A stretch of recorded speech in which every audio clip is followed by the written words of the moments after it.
Hi, Greg. So I wanted to talk to you about a couple of things. Sure. My knees have been hurting nonstop for quite a while, and And if I remember, like they kind of bother you from time to time, yeah? they bother me at night, almost every night. I put heat on them. I've tried the And therapy. is it the front, the sides, the back, or like deep inside? It's like deep inside the front socket. And I tried your arthritis lotion. I forgot what it's called a long time ago when we started, and that didn't do anything. So I wanted to check with you if there's Does it ever feel like when you're walking or doing stairs that your knee is going to buckle? only the last, not this month, but a couple months ago, it did it for a little while, and then Okay. it was stronger So again. I would say like it's it's there's a thing called God, what's it called? Medial, oh God. Medial, I gotta look it up now. And we'll show you a picture. Uh,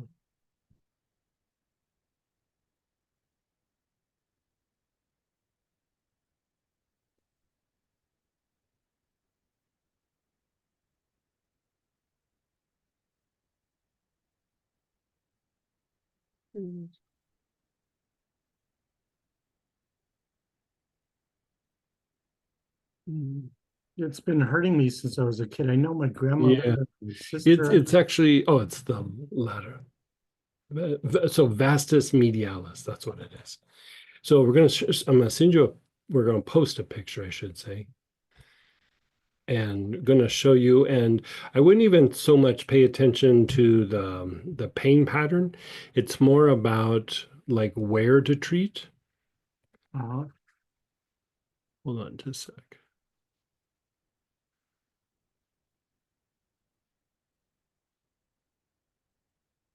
And then I'm gonna get back on that spot as well. Okay, so she's gonna post a picture for you.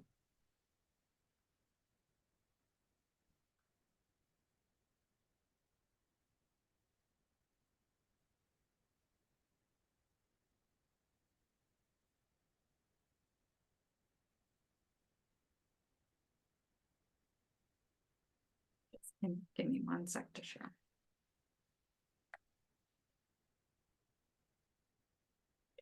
Okay, so you see how there's the leg and in the middle leg, they're all just three different versions of that.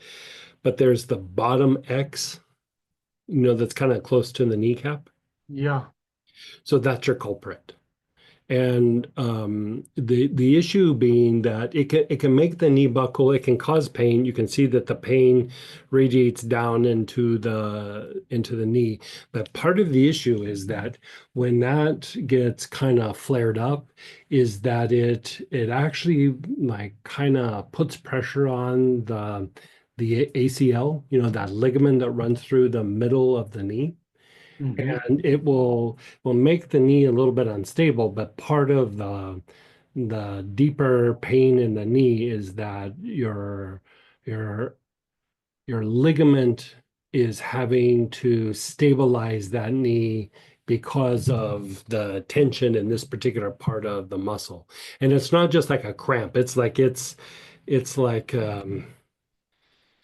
you know how people make that joke, like it's old money. Like, it's like it's old tension. Like it's not just I got a cramp, there's tension. It's like there's old tension in the leg, and it could be something that you've had from childhood. Um, but I would put oil on it and then like with your fingertips, like get in and kind of like do like friction oriented treatments. You could do it yes. with like helichrysum, spikenard might work. Ginger would probably work.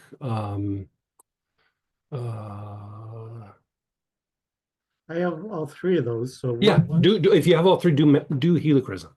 helichrysum? Because helichrysum, there's probably like some fascial lesions in there, which is just like knots, but in the fascia, not in the muscle. And so it will break up any of those lesions and everything. It's still antispasmodic, it's anti-inflammatory, and it's a lymphatic stimulant. So some of this is also tied to stuck lymph in that particular area. So you'll be able to break all that up with just, excuse me, the application. But I would say mix it with like some massage oil or like lotion because it will linger in that area longer and it will produce a better effect. So put like 5 or 6 drops, a little bit of massage oil or like lotion, or if you don't even have massage oil, just go get some like olive oil out of the kitchen and put a little olive oil on and then rub it on that area and Okay, do that kind of often and it should change that knee aspect.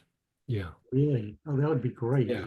Yeah. So it feels Because like, the issue is it's not just causing you pain, but if it's putting pressure on that ligament, it's like there's a potential, like you don't sound like it's like that far along, but there's a potential for that destabilizing the knee and causing like a strain or even like a tear in that knee. I mean, it would be an incident, like you were carrying a box upstairs and your knee gave out, like something like that. And so, you don't sound that far along, but you know, let's not push it. Like, get in there and treat that a whole bunch and it should stabilize that. But that's the pain you're describing, that's what it sounds like.